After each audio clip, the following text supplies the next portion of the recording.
أعوذ بالله من الشيطان الرجيم بسم الله الرحمن الرحيم رب اشرح لي صدري ويسر لي أمري واحلل عقدة من لساني يفقهوا قولي آمين يا رب العالمين.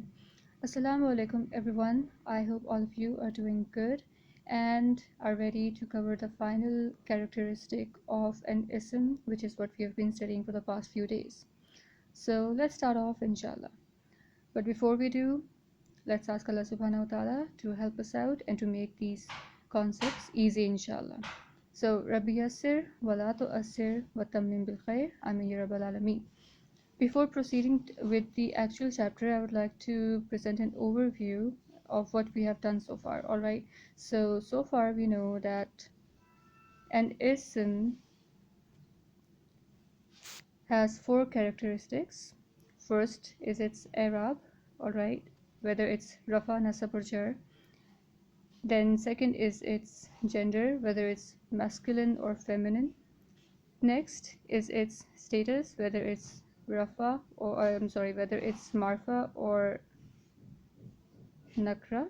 Alright, and finally this is what we are studying right now, its number. Okay, so we know that a number can either be singular or it could be plural. Alright, so it's either singular, which is one, or it could be double, which is musanna. Alright, and finally more than two is our jama.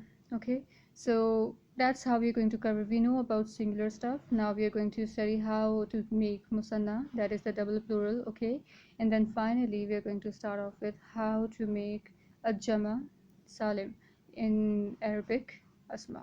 Alright, so this lesson is about the masculine musanna. Okay, so if there are two masculine asma, how do we make the ism?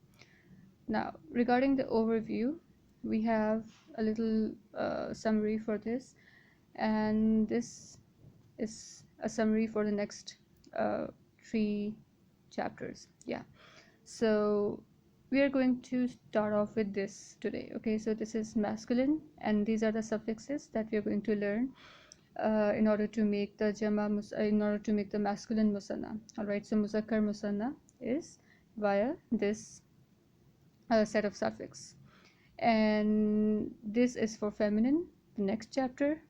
This is for the chapter next to that, and then finally the jama for feminine asma. Okay, so we are making musanna and the suffixes include these ani and aini. Let me just zoom these up so that we can proceed properly. Okay, so this is what we are doing. We are doing ani and aini. What's happening here? The previous letter or the previous root letter, the last root letter is going to have the fatha, and then the suffix is ani. Alright, alif and then noon with kasra. Similarly about this aini, so just remember these two sounds, ani, aini. Okay, and now we are going to start off with the steps on how to make a masculine musanna. Now we have this word kitabun, which means one book. Now we are going to make kitabani and kitabaini. Notice how the last root letter, which here has the double dhamma, alright, the tanween, and how it becomes kitabani, which means that the last root letter carries a fatha.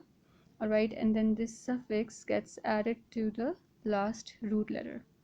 Alright, and in this form, once again, what do we see? The last root letter carries a fatha, and then this suffix gets added. Okay, now why have I written these two suffixes separately? Because this ani form is for the rafa musanna, and this aini form is for your nasab and jar musanna. Okay, so just as we have kitabun, kitaban, kitabin for singular, we have kitabani, kitabaini and kitabaini for a musanna ism. Alright, so 2 books in rafa form would be kitabani, 2 books in nasab or jar form would be kitabaini. Alright, that's the basic thing that you need to do. Now let's look at the steps.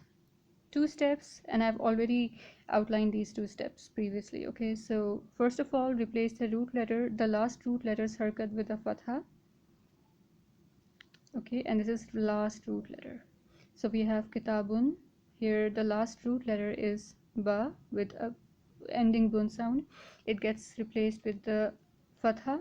Alright, and then the next step is you add the appropriate suffix. That is it.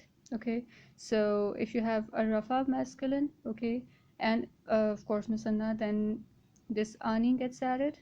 So we already have the fatha on this last root letter, okay, and then we add the suffix and it becomes kitabani. Okay, just as we have here. Okay, kitabani. How does it happen? First of all, replace the last root letter's harakat with fatha and then add the appropriate suffix. This is for rafa. For nasab, if you want to make the nasab or jar form, the only thing that differs is the kind of suffix and nothing else. You are going to replace the last root letter's harakat with a fatha and you're going to then add this suffix. Okay, so the ending sound would always be kitabani or kitabaini, ani or aini. Okay, similarly waladani would be the plural, would be the musanna for 2 boys. Okay, so 2 boys would be waladani, or waladaini would be 2 boys but in nasab or jar form. Okay, we are going to practice this at great length now. Similarly, now this is our first example. Qalamun. Qalamun means a pen, and okay, qalamun means a pen. This is rafa, nasab, jar form. Okay, so let me just write it that way then. Jar.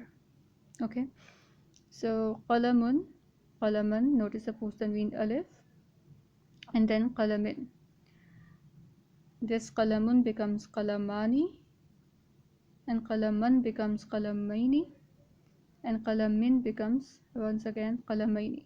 Right now, the good news is that we only have to memorize the 2 suffixes. That is for rafa form number 1 and nasab and jar form number 2. That is it. Okay, so that's kind of a good thing, really. Anyway, so now just to repeat what we have talked about so far, the last root letter is meme here. So the meme's tanween or its harakat, whichever it is, it gets replaced with a fatha, and then the ani, which is the rafa suffix, gets added to this word. Okay, so it becomes qalamani. Similarly, the last root letter's harakat gets replaced with a fatha. Okay, so it becomes ma, and then the suffix of aini gets added, so qalamaini. Similarly, the last root letter here is meme, carrying a double zir. This gets replaced with a fatha. Alright, and then once again the aini suffix gets added and this becomes qalamaini. Okay, so qalamun, qalaman, qalamin, qalamani, qalamaini, qalamaini. 2 pens, 2 pens, 2 pens. Next example. Now we are going to get a bit fast. Okay, so let's just, yeah, this is fine. Alright, so next example is baytun. Baytun means a house. Baytun rafa, baytan nasab, baytin jar for singular. Okay, then for musanna we have baytani, baytaini, baytaini. 2 houses, 2 houses, 2 houses. 2 houses in rafa form baytani, 2 houses in rafa in nasab or jar form is baytaini. Alright,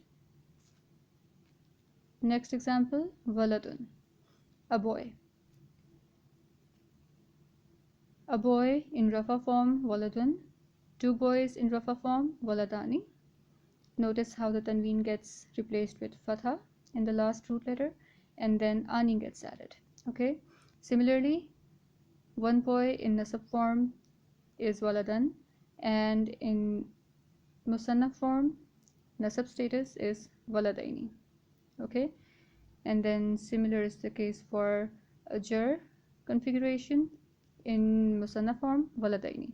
Waladin is the singular jar form, all right, and this would be your musanna jar form.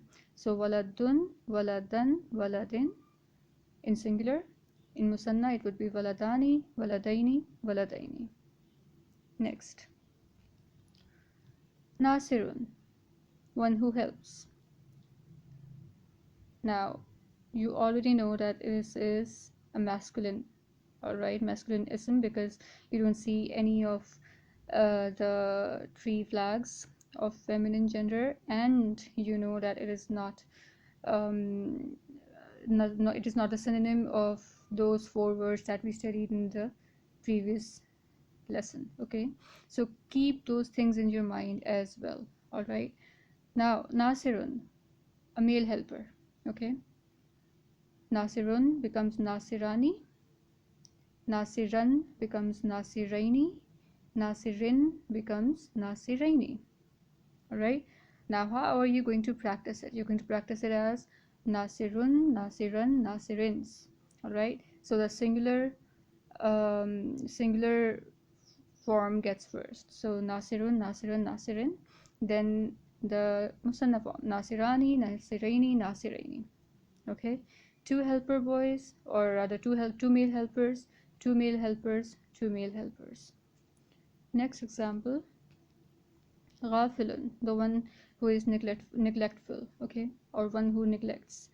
So ghafilun, ghafilan, ghafilin, ghafilani, ghafilaini, ghafilaini. I hope you are able to understand it now, okay, and inshallah you might be getting ahead of me.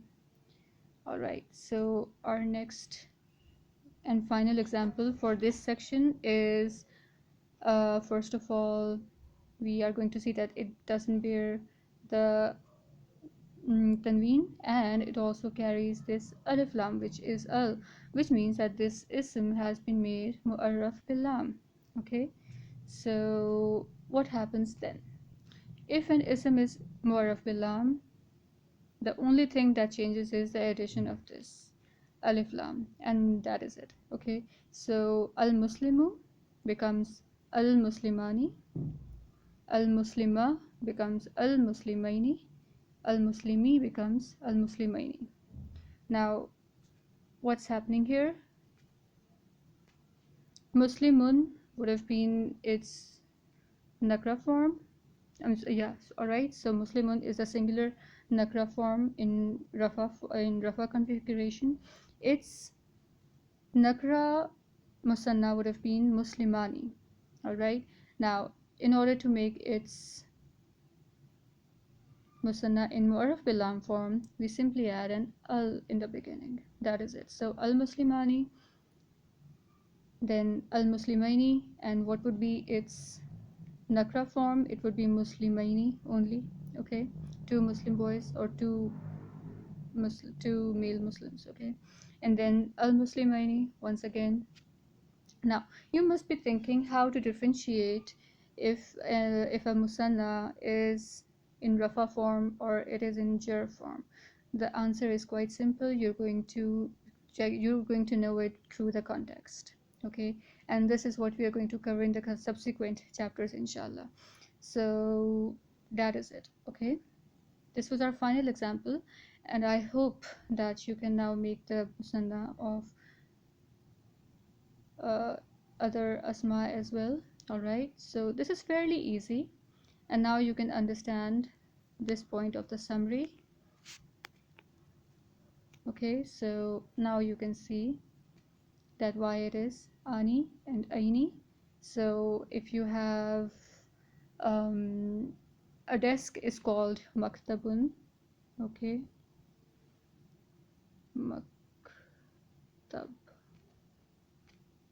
Now maktabun. What's happening here? If you try and make its musanna, you're going to say it's maktabani, maktabaini, maktabaini. All right, so this is for rafa, this is for nasab jar. Maktabun, maktaban, maktabin, maktabani, maktabaini, maktabaini. So all right, so you have to get this fluent, inshallah.